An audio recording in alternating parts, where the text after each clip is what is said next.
I have a confession to make. I got so excited about starting this project, but I didn't film any of the beginning of it. So I made these art yarns in a workshop that my spinning guild hosted about 2 years ago. And I've been thinking ever since, what kind of project could I use them in? I thought for a long time that I would use them in a weaving project, but I hadn't really formed a great idea of how that would be. And so last week, the project I was working on, I ran out of yarn. So now I'm going to have to make up another bat and spin some more yarn to finish that project. And so it was kind of like an emergency. Oh no, I need a new project to work on at night. I mean, I knew I was running out of yarns. Whatever. It felt dire, like must start new project, must have something to knit at night. And I remembered these gorgeous yarns and inspiration struck. So I just had to start knitting. And even though I was like, dang, this would be an awesome video to make, like, because I'm always looking for things, like looking for ideas, inspiration of how to use art yarn. Not that I make a lot of art yarn, but I feel like it's really fun and I would make more if I had a better idea in my head of how I could use it in my knitting.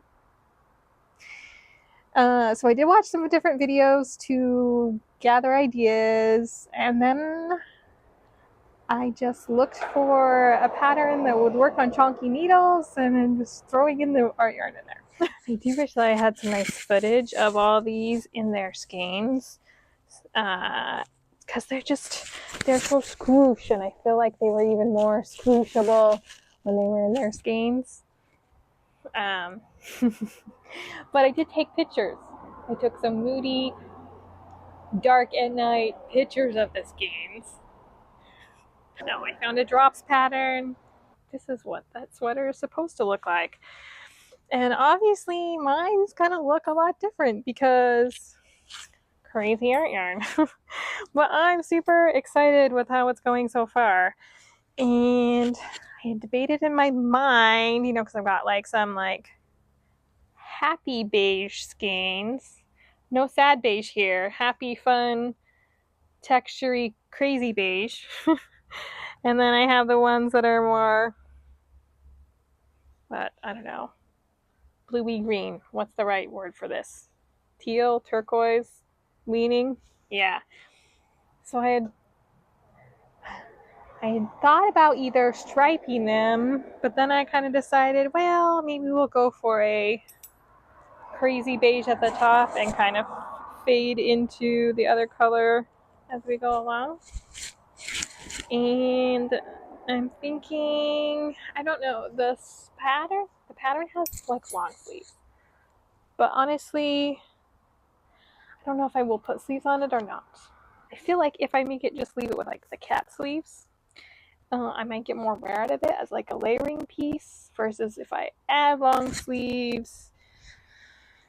Then it'll be really warm. Of course, now it's like a heat wave in June, so everything feels warm. But we'll just kind of see how it goes. But I think it's looking gorgeous and fun so far. I'm excited to see where this takes us. I'm almost at the point, I think, to divide for sleeves.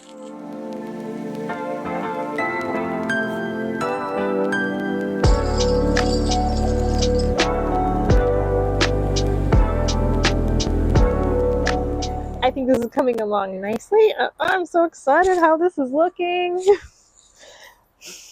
Those little lace bobble dealies are so cute, I think. I'm coming to the end, though, of this bit with the lace. Ooh, I think this might even be, the last little section with lace. So this is almost gone. And then after that, I'm going to switch this one out, probably for one of these that are just got like locks and stuff in them. I'll bring you in closer for a look at how I was, knitting in this art yarn to get it to sit on well, mostly on the front. It doesn't always perfectly work out, but I will link also some videos that I looked at. I've looked at several different videos just of techniques for how to really knit with this. I'll put them below because I can't remember them off the top of my head. Oh, one thing would be good to look that kind of stuff up before I start chatting about it. Huh? Brain, how do I explain this? Okay, so I've been alternating. So I'll do one row of the plain beige and then a row of the thicker textured yarn.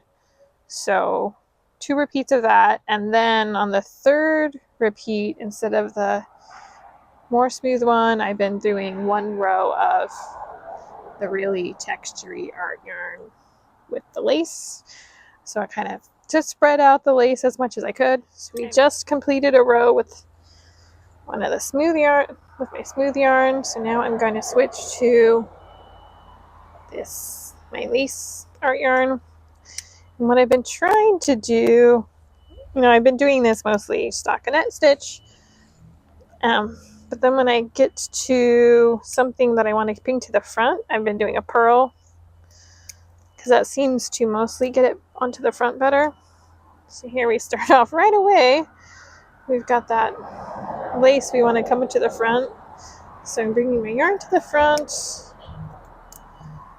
Oops. And then doing a purl and try and keep that there on the front and not catch it. And then I've got a section that's smooth, so I'll probably do a stitch or 2. Let's see, one knit, and then I'll bring this to the front and purl that so that we've got that bobble, whatever the usual name for that guy is. Yeah. So I did a purl to keep it on the front, and I'll probably do 1 knit and bring that so we can have our lace bobble on the front. And then I just kind of go along and see how I can knit to keep as much of those interesting texture bits on the front of the piece. And depending on, then there's some tiny little bobbles, so I guess we'll purl those. And this one's right next to it, so I'll do another purl in a row. This one, we can just squeeze in a knit stitch there and then bring that to the front. See, and then this one's the spacing's a little tricky because if I go straight to a purl, I can kind of do a big loop, and that kind of leaves a big loop, but it looks nice on the front. This one I'm going to kind of just play around to see if I do a knit stitch first, can I then get it into the front on the purl? That kind of works. I don't know. The loopies kind of look nice, but then I also kind of worry about them catching, so I just kind of play around till it kind of, I don't know, seems to sit the best. I've just been kind of playing around with whether the knit or the purl will help that section be as, and the front of the work as possible.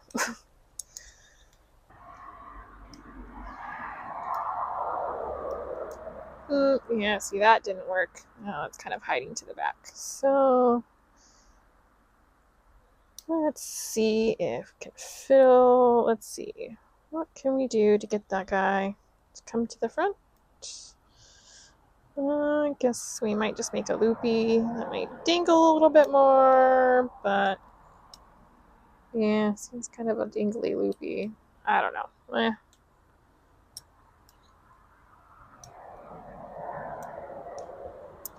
What am I doing here? Okay. Yes. Purl. Okay, you stay there. Yes. Okay. I also have no idea no idea how this sweater is going to turn out with wear, because obviously all these bobbly bits and locks and stuff are going to get matted and things really quickly with any kind of friction. So I mean, honestly, this yarn probably would have been better for weaving like a wrap or making a cowl or something, but I just didn't want to make a cowl. So we're just gonna do this, and we'll see. Well, that is the end of our round, and we'll definitely be switching yarn the next time.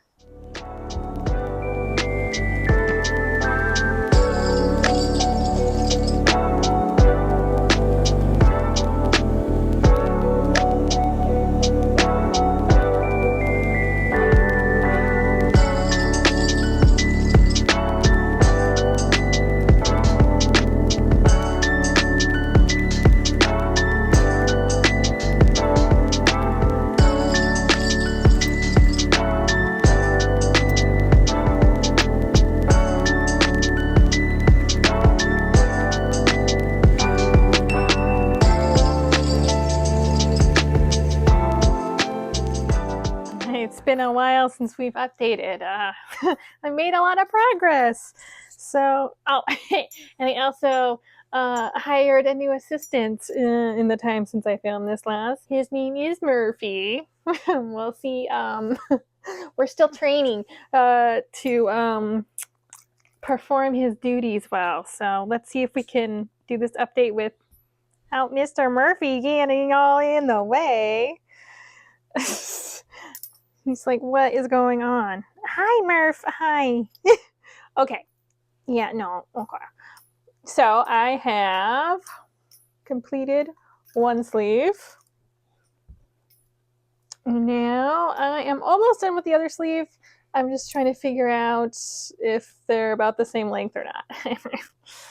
And then we will be done. So close. Yeah. Oh, yes. Mandatory pet and tummy rub break. Yes. I love you, Mr. Murph. But guess what? I need the floor space so I can film this, okay? No, I need floor space. Body. How can I show everybody how much? Yeah, will you let me do some filming if we're on the couch instead of the floor? Okay. Let's see. Oh, tingly tangled.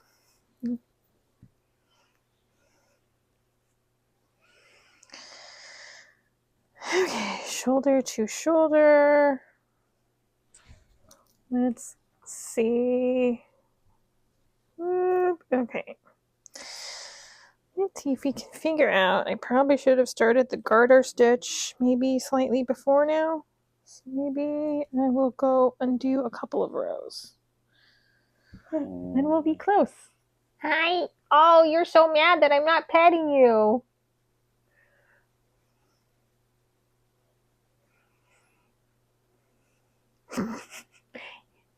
I don't know. Is he my assistant or I am his?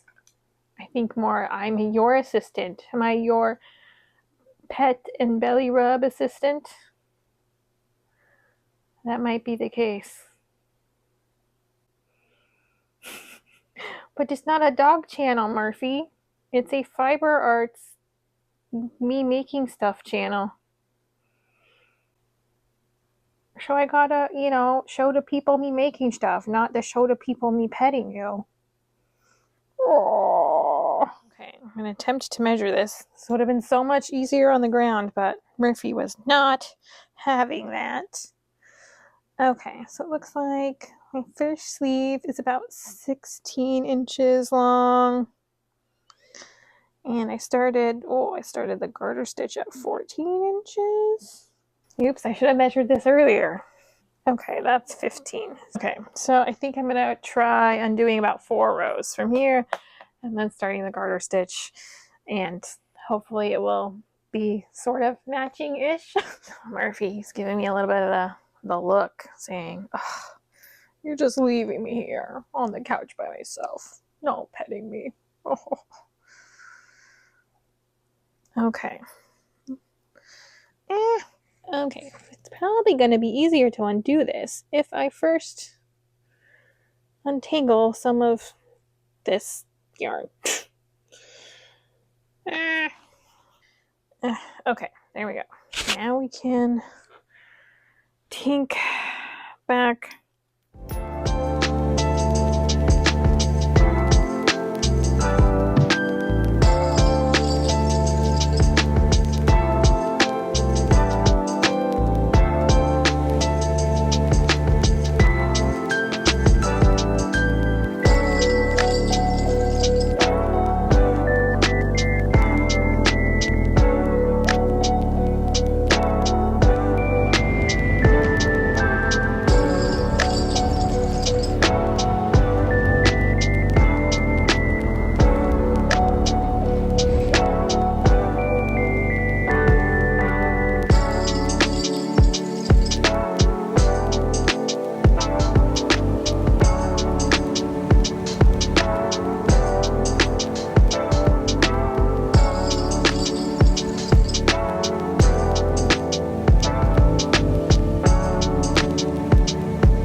Alrighty, I finished weaving in my ends, so here we are.